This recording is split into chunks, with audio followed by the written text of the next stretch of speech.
Krista, thank you for joining me on this video chat. Yes, thank you for having me. Been looking forward to our conversation for a while now. It's been a while, yes, and where it started, of course, and I remember this, it was a night where I needed to fall asleep and I couldn't, and I was making every mistake where you stay up on social media, and I was on LinkedIn, and it was your article that just jumped out at me because I thought it was so fascinating, and it was how to enter a room. And Mhm. I read it and I thought, oh, this is the best podcast, episode topic I could think of. Like, I couldn't wait to speak with you.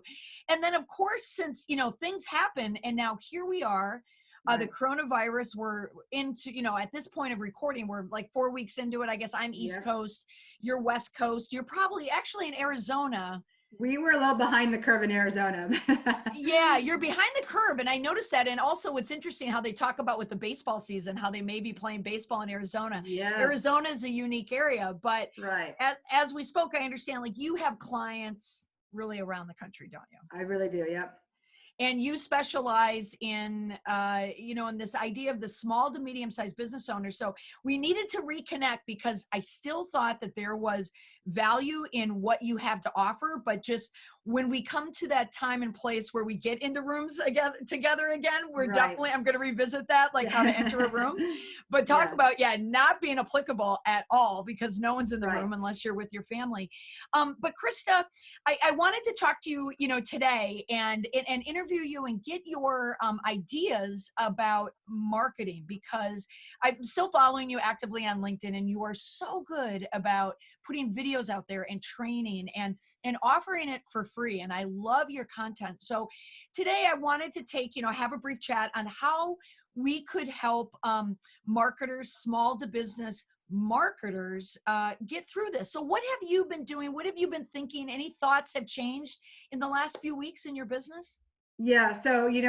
Right away, as soon as I saw everything was starting to shut down around the country, where these, restaurants and coffee shops and, non-essential businesses that were either shutting down completely or having to reduce their offerings completely. I have a network of my clients and of just small businesses I know here that were going, oh my gosh, I have to shut my doors, or oh my gosh, who am I gonna have to lay off, or oh my gosh, how am I ever gonna survive this? And I immediately started hearing that, and I went, what can I do to help?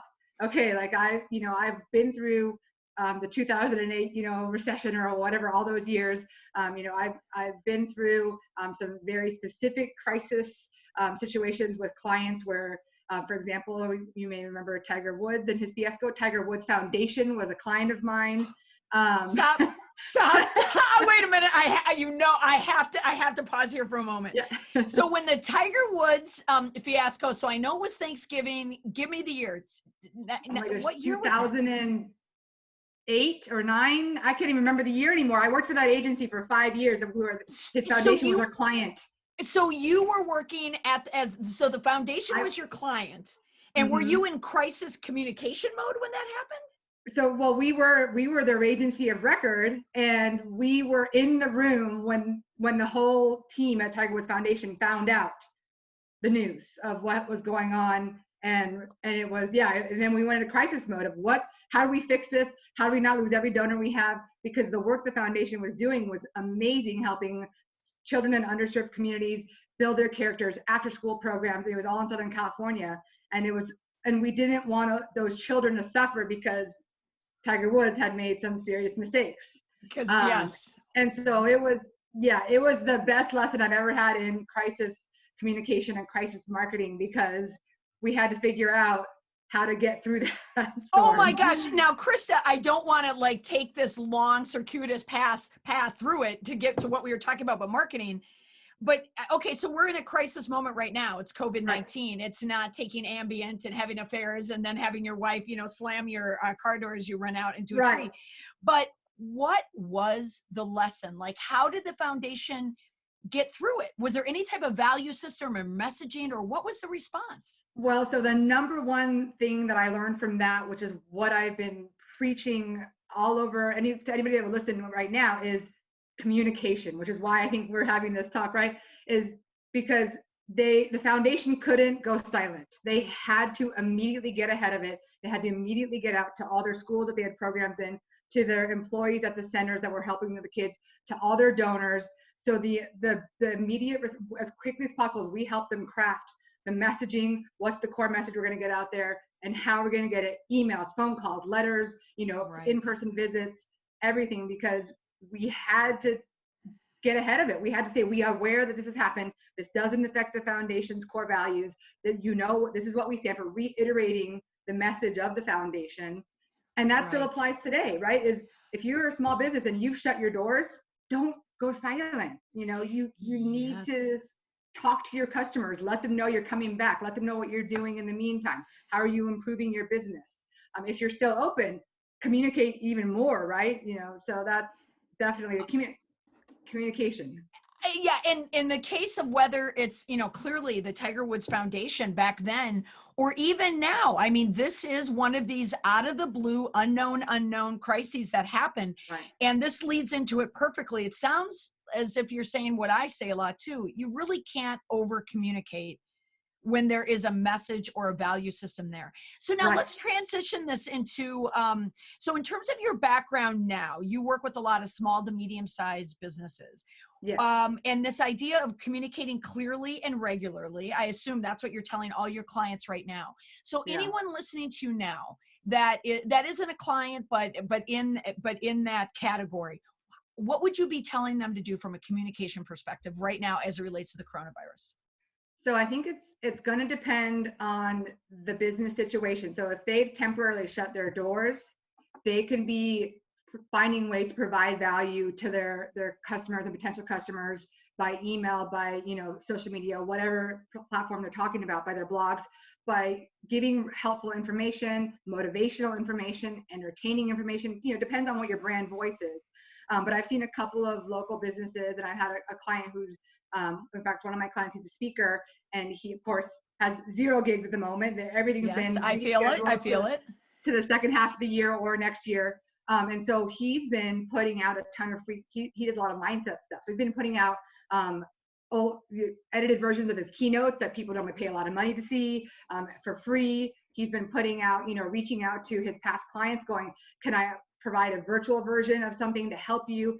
So he has been really just putting that out there. So he shut down, but he is taking the time he has to try and build his audience, on social media and online, and then also to keep the relationships alive with people who have hired him in the past or who have him rescheduled for later, and is trying to find ways to help them. So even though it may not generate income immediately, long term, these people are going to remember him, and they're going to want to keep hiring him when this is all over.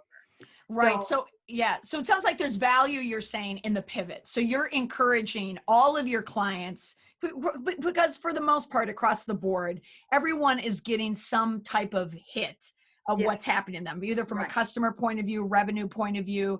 And I was the same way, as a speaker. I mean, literally, like in 2 days, everything was like, whoop, either gone or rescheduled. And my pivot was creating this response kit, is just putting all my information out there, and helped. And it was just like a slight pivot that worked because you're finding more need, I think. So let me ask you this. This came up in a conversation that I had with someone the other day in my office space. Her husband had opened up a gym, a special personalized training gym. So a typical small business, right? Yes. And there's so many small businesses in this category where they're just not sustainable because it involves people coming in. Right. And I was talking to her exactly about what you're saying about the pivot. What about the business that really isn't, kind of like our first conversation where it was going to be like how to enter a room? What about the business that is really going to struggle with that pivot? Like, are you counseling them on maybe you should shut your doors, or maybe you should pause, or find 100% pivot? Like, what are you telling them for counsel? Yeah. So, well, for example, somebody like a gym like that, as long as they have any kind of ability to record video and put it online, they could be offering virtual versions of training and classes, right? So even if they have to shut their doors completely, obviously, nobody can come into the gym, and there's nothing you can offer as takeout or anything like that. They could still be delivering their services online. I know some restaurants locally decided that it wasn't worth it to stay open for takeout or delivery only. And Right. so they actually shut their doors temporarily, but they are now showing up on Facebook or Instagram with sharing some recipes, sharing some how can you, Nice. cook. If you're missing our favorite salad, here's how you could throw it together, or, just things like that. So they're still communicating. Now, obviously, how long can they go on without any revenue? They, We don't that's, know. we don't know. And that's, each business is in a different situation. I know another small local chain of restaurants here, they had 4 locations, they shut down to 1. So they laid off the minimal amount of staff to be able to keep running and not lose all of the money. And then, like I'm sure you've heard, a lot of restaurants, they're offering take and bake packages, take and cook packages in addition to their Right. limited takeout menu. A lot of restaurants are offering grocery packages because they have excess supply. And so, Oh. and people are struggling to find eggs and milk at the store, and there's limits at the store. And so a lot of mom, Oh. yes, a chiropractor who's a client of mine, he's now doing mobile delivery, services at the home. So people who can pay a little extra than they would in the office. He's coming to your home and sanitizing before and after. So there's, even though it's mom and pop shops, there's a lot of little things they can do to maybe keep some cash flow coming in. Isn't that interesting? Because I was talking to a chiropractor as well, and I haven't seen this in terms of restaurants doing the take and the bake at home. Even though it's common sense, I haven't seen it Yeah, yet where I am in yeah, New England, but of course it must be anywhere. So Chris, it sounds like what you're saying is, unless you just can't sustain revenue wise, that's one thing. But if you want to keep the doors open or temporarily, find your pivot, find the need right now, yeah, and really yep, think differently, because we're in such a different environment that yes, something you never would have thought of 6 months ago all of a yeah. sudden is brilliant. Right. Yeah. Oh, Every entrepreneur and business owner has had at least one of those totally out there ideas, right? Well, if that's something you can deliver in this time and it's something that people might want or need, this is the time to try it. Why not? If business is down or gone, you might as well try it. okay, so now in terms of your offerings and your offering pivot, what about pricing and marketing?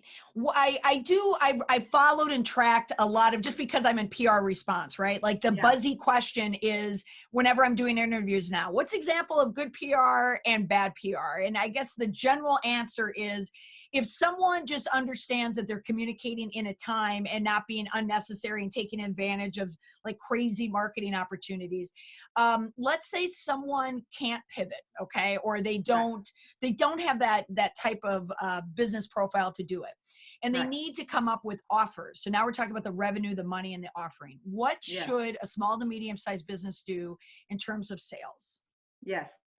So, if people want or need your products right now or your services, I'm telling everybody, don't be afraid to market, don't be afraid to sell. Just because we're in a crisis, you don't doesn't mean you have to stop selling, right? People still have things they need, have things they want. Now, do you have to change the way you sell and be intentional and careful with your messaging? Absolutely. Um, but as far as like offers, promotions, it depends on your business. Like, for example, right now, a lot of the restaurants are offering very, very good takeout prices because their overhead is down, right? So Right. people understand that when we come back and you go dine in, you can't expect that same pricing. But if you're somebody who's selling, a specific product and you're trying to cut the, 50% discount just to get some revenue in right now, if you do that too long, that's going to hurt you. And those customers are going to come to expect that as the regular price. Right, right. And I'm noticing the opposite. I'm noticing a spike in prices with restaurants, back Really east. Yeah, it's because interesting. even the kids notice it. They're like, how much was that? $90, for like some Interesting. fast Yeah, food, in burger. California and Arizona, the restaurants, at least I haven't been paying attention to the chains as much. The chains have been offering like some things, but they've been doing, free delivery, free dessert with takeout, 50% off beer and wine with takeout, Right. 35% off normal prices. My husband and I just had our anniversary on Wednesday, and we went to order takeout from our favorite steakhouse. I got a 6-ounce filet, a side, a salad, and a dessert for $29. That's normally like $50 at that restaurant. Wow. Wow. Yeah. That's well, congratulations on your happy anniversary there. That's Thank you. wonderful. Yeah, so I would agree with you on what you're saying is it just simply, just as the pivot in business, pivot with your pricing. Right. And nowadays I like that people are looking at partially free. It's not as if everything needs to be free because all of a sudden we're in a crisis. Right. But if you get creative with your pricing in terms of like come down when people need something, Yes. but if they want it, you know, maybe you don't have to come down as hard or Yeah. on it. But that's super. That's interesting. Well, Okay, and so getting yeah, go ahead. I would say one more thing, like for service-based businesses, for example, if you're still able to provide services, whatever that might be, maybe you've never offered a payment plan before, but now you do, you know, Yeah, things like good. that. So people are scared. Oh my goodness, I can't give this one big chunk of money for this service right now. But if I break it up over the next 3 months, that feels safer because I know, you know, I have a tax refund coming. I know, you know, I'll have a little more revenue here. I don't want to give this all up because what if my revenue dries up next month, you know? So Right. Oh, even being great. creative with the way you take payment. Oh, yes. Oh, I'm glad you added that. I never thought of that. That's wonderful tip. Okay. So now we've talked about pivoting with the offerings, pivoting on price. Let's talk about the last piece of it, which are your employees, your small to medium sized business. So you already have the stress of less revenue likely, but now you have a staff. And in the PR speak, we call these our internal stakeholders. So Yep. what are you encouraging your clients to do about them, about that critical group?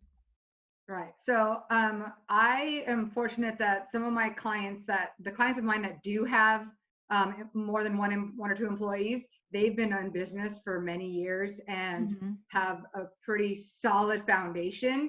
And so as of right now, they've maybe done some reduction in hours for some of their employees, but that's it. They've been able to not lay them off. I know that's not, a lot of people aren't that lucky. Right. And I think it also depends on the state you're in. Like I know Arizona and California both are offering a lot of paycheck relief things. There's a lot of great small business loans. Like in Arizona, we have a fabulous program that just launched that a lot of the small businesses I know and clients and people I talk to are applying and are able to use those to continue paying their employees at least part of their salary. Right. So I think it's just going to be very dependent on your, you know, what's your savings, what's your revenue, what state are you in and what programs are there. But I've been telling everybody, if I don't know the answer, do your research, go to your local small business, you know, administration website and find out what are your options for helping your employees. Even if it's for them to apply, the employees themselves to apply for some sort of assistance. But sometimes the employees have no idea where to look. Right. And so I like this too, that you are helping employees with their economic hardship as well. So to help them look for things. So it sounds as if, you know, work hard, do what you can, pivot in places where you can keep the doors open, keep people paid, but just sustain while you try to emerge. So you're in the business right now of helping people stay in business, right? Yeah. Yeah. Because I know there are some businesses right now that are thriving. Right. Obviously, you know, a lot of the technology companies and the hand sanitizer companies, all that. But, you know, yeah, for the average small business right now, they're trying to figure out how to survive. And so, yeah, I communicate, over communicate, and then, you know, pivot when possible and find ways to cut costs, of course, anything that you can cut costs on so that you can, you know, whatever cash flow you are getting. And yeah, that's kind of it. Yeah. Oh, so Krista, as I mentioned earlier, you've offered so much value online. You live and work what you preach. You know, obviously, is you give where you can, but because there's still a need, you're still in business and people still need you. Now, what are some of the offerings that you have on LinkedIn? If someone wanted to find you on LinkedIn, what are some of the things that you're offering with your videos and content? Yeah, so on LinkedIn, you know, I'm the least consistent on LinkedIn, sadly, but honestly, you know, majority of my clients find me or watch me and then become my client on Instagram and Facebook. And so that's why I've struggled to get consistent on LinkedIn, but on LinkedIn, I do still provide a lot of videos. And for the last 3 weeks or so, as you notice, I've been pretty much only talking about how to market right now or what to do right now.